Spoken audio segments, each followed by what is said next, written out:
और बुलेटिन की शुरुआत करते हैं। बड़ी खबर उत्तरकाशी से आ रही है, जहां सुरंग हादसे में बहुत बड़ा अपडेट। इस वक्त सुरंग में फंसे हुए 41 लोग बताए गए हैं, जिनमें 41वें मजदूर दीपक कुमार पटेल बिहार के मुजफ्फरपुर का रहने वाला है। बिहार के कुल 5 मजदूर इस सुरंग में इस वक्त फंसे हुए हैं। झारखंड के 15 मजदूर फंसे हुए हैं। तो पहले 40 लोगों के फंसे होने की सूचना थी, एक और व्यक्ति के फंसे होने की अब जानकारी मिली है। तो ये आंकड़ा और एक का बढ़ गया है। सुरंग का एक हिस्सा ढहने से उसके अंदर फंसे श्रमिकों की संख्या 40 से बढ़कर अब 41 हो गई है। तो 41 लोगों के रेस्क्यू की कोशिश लगातार इस वक्त भी की जाती हुई 7 दिन से लगातार रेस्क्यू ऑपरेशन जो है वो चलाया जा रहा है। सुरंग हादसे में इस वक्त की ये बड़ी जानकारी, 40 से एक संख्या अब ज्यादा होकर 41 लोगों की जानकारी सामने आ रही है, जो इस वक्त सुरंग में इस टनल में फंसे हुए हैं।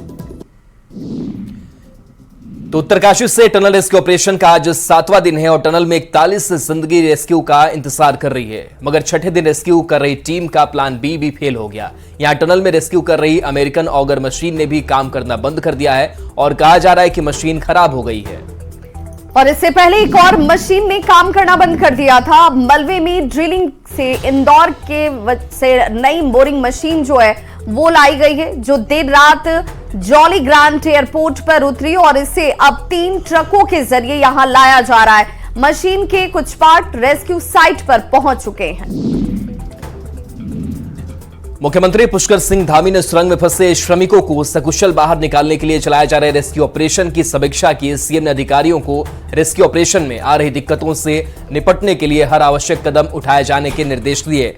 टनल ऑपरेशन का आज 7वां दिन है। तो बिल्कुल सीएम ने इस दौरान अधिकारियों को निर्देश दिया कि टनल में फंसे सभी श्रमिकों को सकुशल बाहर निकालना सरकार की सर्वोच्च प्राथमिकता है और इस दिशा में सभी लोग काम कर रहे हैं। घटना पर प्रधानमंत्री नरेंद्र मोदी भी लगातार बचाव अभियान का अपडेट ले रहे हैं। तो सुरंग में फंसे लोगों के परिजन लगातार रेस्क्यू साइट पर पहुंच रहे हैं। बिहार से आए परिजनों ने सुरंग में फंसे अपनों से बातचीत की और उनका हाल जाना।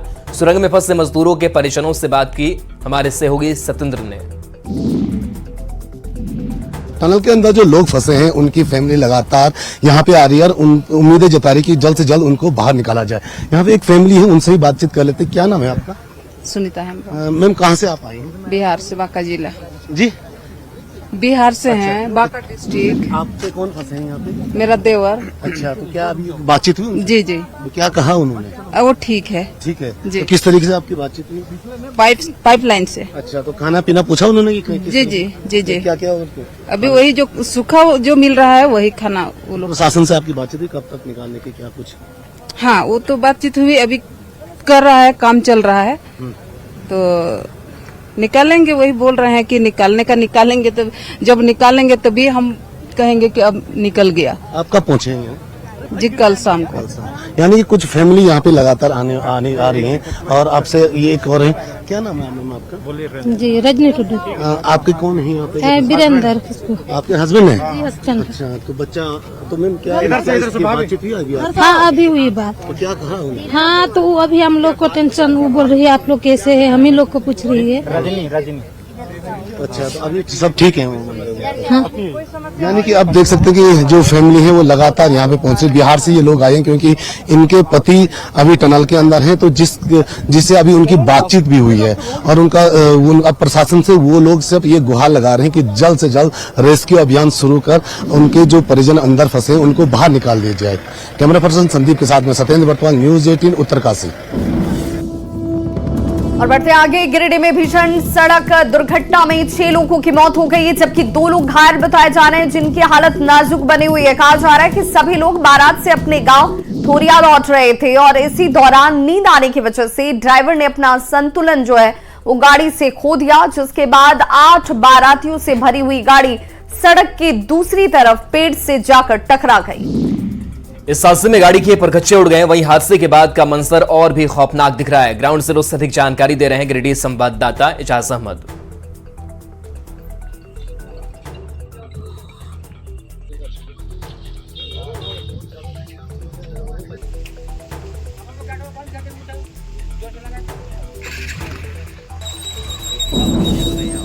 वहीं बड़ी खबर पटना से आ रही है। बिहार में सॉफ्टवेयर से शिक्षकों की पोस्टिंग प्रक्रिया जो है वो अब समाप्त कर दी गई है। कुल 1,10,000 शिक्षकों को स्कूल अलॉट किया गया है। शिक्षा विभाग ने सभी 38 जिलों की सूची को जारी कर दिया है। अलग अलग जिलों में नियुक्ति पत्र वितरण जो है वो अब अपने अंतिम चरण में है। 21 नवंबर तक सभी शिक्षक स्कूलों में अपना योगदान करेंगे।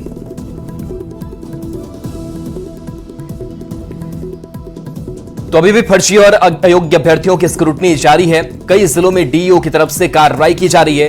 अयोग्य अभ्यर्थियों का औपबंधिक नियुक्ति पत्र रद्द किया जा रहा है। 1 to 5 में बीएड के रिजल्ट वालों पर भी विभाग की नजर है। वैसे अभ्यर्थियों को फाइनल नियुक्ति पत्र नहीं मिलेगा। और इस बीच बड़ी खबर बक्सर से आ रही है, जहां दो पक्षों के बीच ताबड़तोड़ फायरिंग देखने को मिली। आपसी विवाद में फायरिंग की बात कही जा रही है। फायरिंग का वीडियो इस वक्त वायरल है। हथियार लेकर फायरिंग का वीडियो इस वक्त वायरल होता हुआ, जिसे आप अपने टीवी स्क्रीन पर इस वक्त देख पा रहे हैं। पुलिस ने 2 लोगों को हालांकि गिरफ्तार कर लिया है। डुमरांव के चिकोहारा की ये घटना है।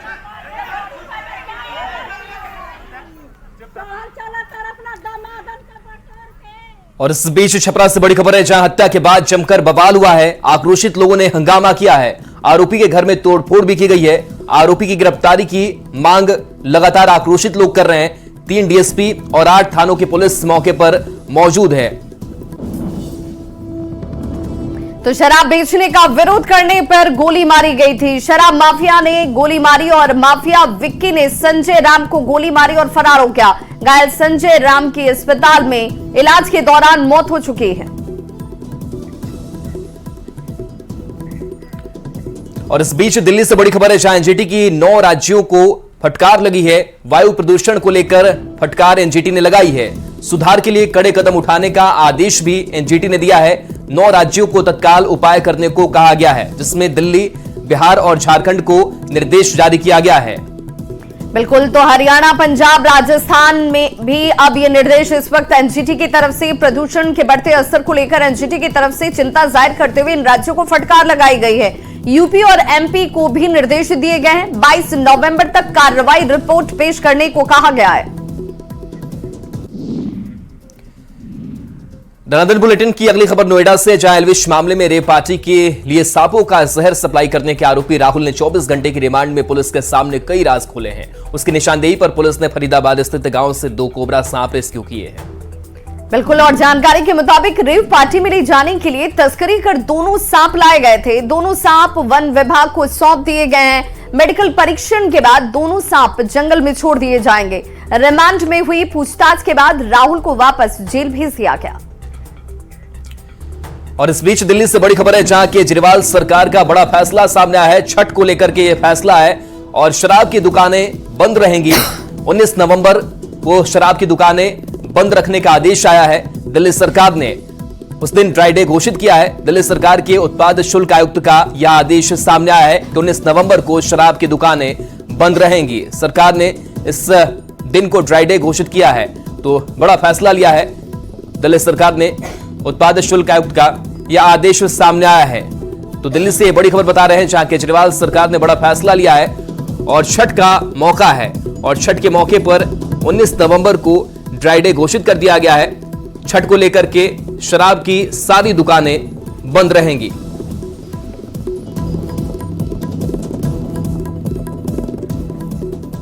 तो सरकार ने 19 नवंबर को ड्राई डे घोषित कर दिया है। दिल्ली सरकार की तरफ से यह बड़ा फैसला, उत्पाद शुल्क आयुक्त की तरफ से यह निर्देश भी, जिसमें केजरीवाल सरकार की तरफ से बड़ा फैसला लिया गया। छठ महापर्व के मद्देनजर बताया जा रहा है कि 19 नवंबर को ड्राई डे घोषित किया गया है, यानी कि शराब की दुकानें बंद रहेंगी। इसके बिक्री पर पूर्ण प्रतिबंध रहेगा और ऐसा करने पर कानून का उल्लंघन मानते हुए कार्रवाई की जाएगी।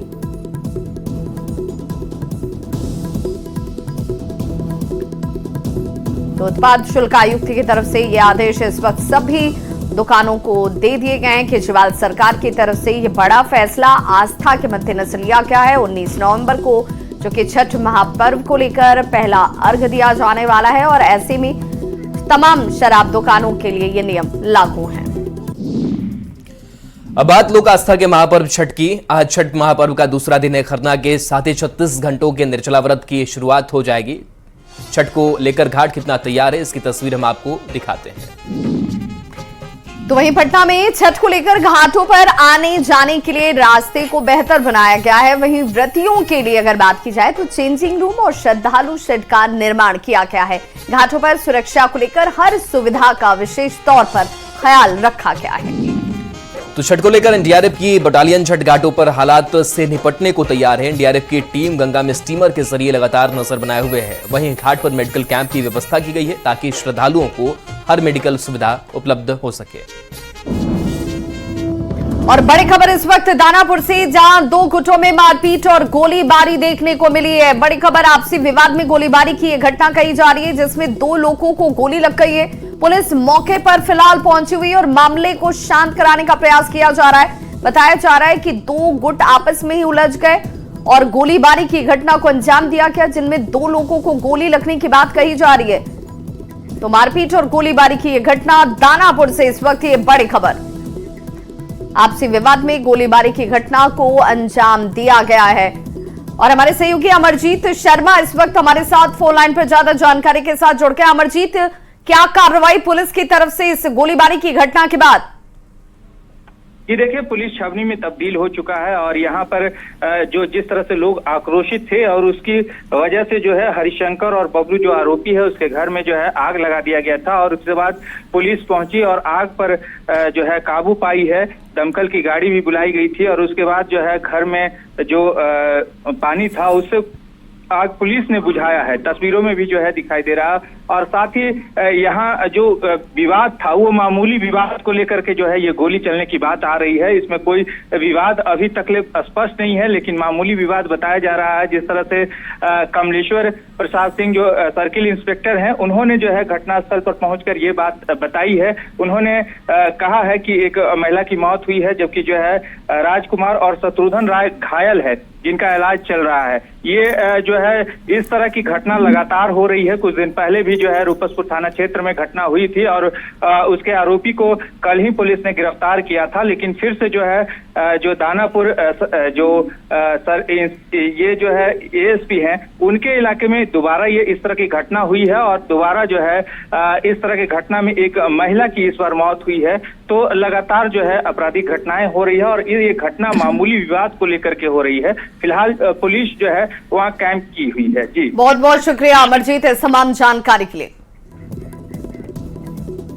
और बढ़ते हैं अगली खबर की तरफ। प्रदूषण और छठ व्रतियों की सुविधा के लिए पटना के अलग अलग घाटों पर नगर निगम पानी का छिड़काव कर रहा है और नगर निगम की टीम एंटी स्मॉग गन के जरिए लगातार पानी का छिड़काव कर रही है ताकि प्रदूषण भी नियंत्रित रह सके और घाट के आसपास धूल कम हो, ताकि व्रतियों को परेशानी ना हो। आपको बता दें कि पटना के कई इलाकों में AQI लेवल जो है वो लगातार कंट्रोल करने के प्रयास किए जा रहे हैं।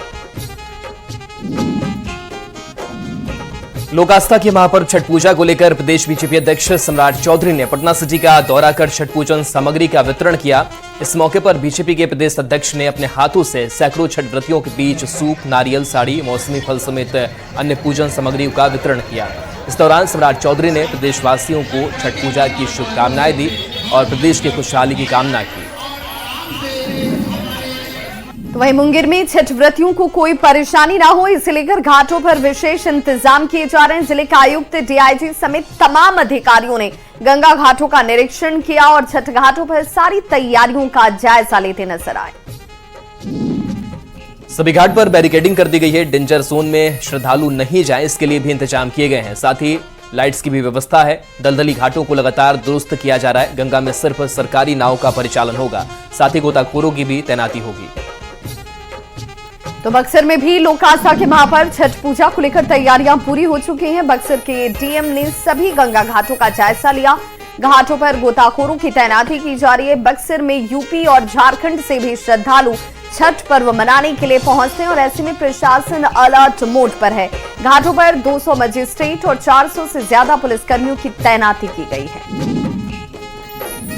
महापर्व छठ को लेकर पूरे बिहार का माहौल भक्तिमय है। इस बीच लोगों में वर्ल्ड कप क्रिकेट में भारत की जीत की उम्मीद को लेकर भी एक अलग उत्साह है। कुल मिलाकर महापर्व को लेकर भक्ति का माहौल और वर्ल्ड कप में भारत की जीत की उम्मीद को लेकर लोगों का उत्साह सिर चढ़कर बोल रहा है। ऐसे में मशहूर लोक गायिका प्रीति मिश्रा अपने ही अंदाज में भगवान भास्कर से टीम इंडिया की जीत के लिए प्रार्थना कर रही हैं।